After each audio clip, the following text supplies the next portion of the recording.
এতক্ষণ আর বনাম পাইথন নিয়ে আলোচনা শেষে আমরা এইটুকু বুঝতে পারছি যে আর নাকি পাইথন সুবিধা হবে তা কয়েকটি বিষয়ের উপর নির্ভর করে, যেগুলোর মধ্যে অন্যতম হচ্ছে আপনার নিজের ব্যাকগ্রাউন্ড, প্রজেক্টের ধরন এবং আইটি ইনফ্রাস্ট্রাকচার, সেই সাথে প্রজেক্টটি কীভাবে ডেলিভারি করা হবে তা।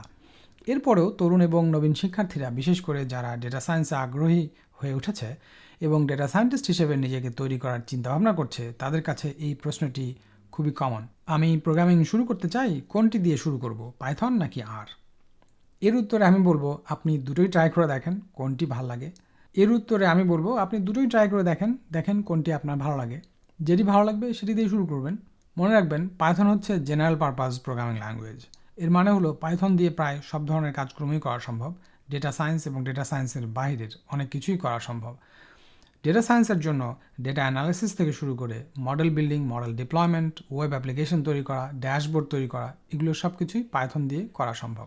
এগুলোর অনেক কিছুই আর দিয়েও করা সম্ভব, কিন্তু আপনাকে আপনার যে এনভায়রনমেন্ট কোনটি সাপোর্ট করছে সেই ব্যাপারটি আপনাকে আগে খেয়াল করতে হবে। অন্যদিকে আর হচ্ছে ডোমেইন স্পেসিফিক ল্যাঙ্গুয়েজ, আর ডোমেইনটি হলো পরিসংখ্যান। অর্থাৎ আপনার কাজ যদি পরিসংখ্যান নির্ভর হয়, যেখানে hypothesis testing, statistical model building এবং স্ট্যাটিস্টিক্যাল সিগনিফিক্যান্স টেস্টিংয়ের ব্যাপারগুলো চলে আসে, সেক্ষেত্রে আমার পরামর্শ থাকবে আর ল্যাঙ্গুয়েজ ভালো করে শিখে নেওয়া।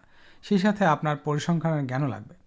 আপনি যদি সুনির্দিষ্টভাবে একটি ল্যাঙ্গুয়েজের কথাই আমার কাছ থেকে শুনতে চান এবং আপনার কোনো স্ট্যাটিস্টিক্স ব্যাকগ্রাউন্ড নাই বা কম্পিউটার সায়েন্সের ব্যাকগ্রাউন্ড নাই, তাহলে আমি বলবো আপনি পাইথন পিক করতে পারেন। পাইথনের ডেটা স্ট্রাকচার ক্লিয়ার এবং নতুন শিক্ষার্থীদের জন্য পাইথন শেখা তুলনামূলকভাবে সহজ মনে হতে পারে।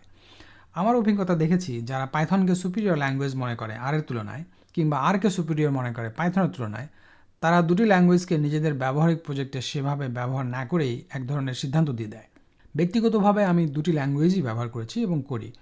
ইন্ডাস্ট্রিতে ডেটা সায়েন্টিস্ট হিসেবে নানা ধরনের প্রজেক্টের কাজের অভিজ্ঞতার আলোকে আমি বলতে পারি, কোনো ল্যাঙ্গুয়েজ এককভাবে আরেকটি থেকে সুপিরিয়র নয়। প্রত্যেকটা ল্যাঙ্গুয়েজের সুবিধা এবং অসুবিধা রয়েছে। এই সুবিধা এবং অসুবিধাগুলো ল্যাঙ্গুয়েজের লিমিটেশনস নয়। কোনো প্রজেক্ট শুরু করার আগে সেই প্রজেক্টের ডেলিভারেবল ভালো করে বুঝতে হবে। তারপর সিদ্ধান্ত নিতে হবে আর নাকি পাইথন নাকি এক্সেল ব্যবহার করা ভালো হবে। তো সেই কাজ করার জন্য যে ল্যাঙ্গুয়েজের প্যাকেজ অ্যাভেলেবল এবং ম্যাচিওর, সেই ল্যাঙ্গুয়েজ দিয়েই প্রজেক্টের ওয়ার্কফ্লো ডিজাইন করা নিরাপদ। কারণ যে জিনিসটি আপনি কখনোই চাইবেন না, সেটি হচ্ছে আপনার প্রজেক্টের মাঝপথে গিয়ে আবিষ্কার করলেন আপনার আসলে অন্য ল্যাঙ্গুয়েজ নিয়ে কাজ করলে সব কিছু ভালো হতো।